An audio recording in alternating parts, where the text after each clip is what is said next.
He worked with his hands and built a fortune no bank could hold. My grandfather never wore a suit. He never talked about investments. He never checked stock prices, interest rates, or market trends.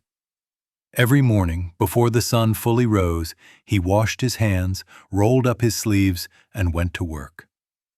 Those same hands were rough, cracked, scarred by years of honest labor. And yet, those hands built a fortune no bank could ever hold. When I was young, I thought wealth looked a certain way. Clean clothes, big houses, numbers on a screen.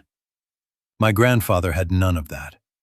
He lived in a small home with no locks on the doors and no savings account worth mentioning. Once I asked him something I had heard people argue about endlessly. "Grandfather, how much money should a man save?"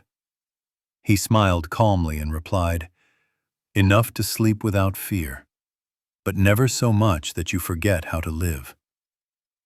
At the time, I didn't understand. He worked with his hands his entire life. Some days he repaired things others threw away. Some days he planted seeds in soil that didn't always listen. Some days he helped neighbors without being asked and without being paid. When his hands were idle, he felt uneasy. Not because he needed money, but because he believed hands were meant to create, not wait. He used to say, "Money that sits still grows weak. Hands that move grow strong." People around him chased security. They chased stable jobs and safe decisions. They saved every extra coin, afraid of the future. My grandfather prepared for the future differently. He learned skills. He learned people. He learned patience. When something broke, he didn't panic. He fixed it. When work disappeared, he didn't complain. He adapted. When money was short, he didn't borrow fear. He borrowed effort. I once asked him why he never worried about losing everything. He looked at his hands and said, "These have fed me before. They will feed me again." He wasn't talking about strength. He was talking about trust. Trust in effort, trust in experience, trust in the ability to rebuild. Banks can fail. Jobs can vanish. Money can lose value overnight. Skills, character, and the habit of honest work do not disappear. He never chased luxury. He chased usefulness. People came to him not because he was rich, but because he was reliable. If someone needed help, he showed up. If someone needed advice, he listened first.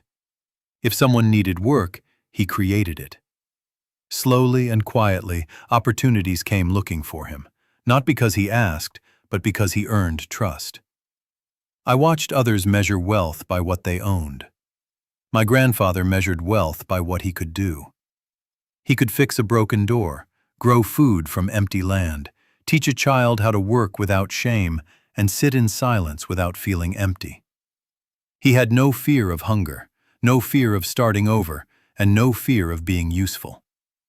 That is a kind of wealth most people never experience. When people spoke to him, they spoke with respect, not because he was powerful, but because he was grounded. He didn't rush. He didn't chase approval. He didn't try to impress. He knew who he was, and people could feel that. Near the end of his life, his hands shook and his steps slowed, but he wasn't afraid. I asked him once if he regretted not saving more. He laughed softly and said, "I saved every day, in friendships, in skills, in habits, in peace. Money saved in fear disappears fast. Life built with purpose stays." When he passed away, there was no inheritance, no envelope, no account, no hidden treasure. But his house was full of people he had helped, full of stories, full of lessons quietly lived.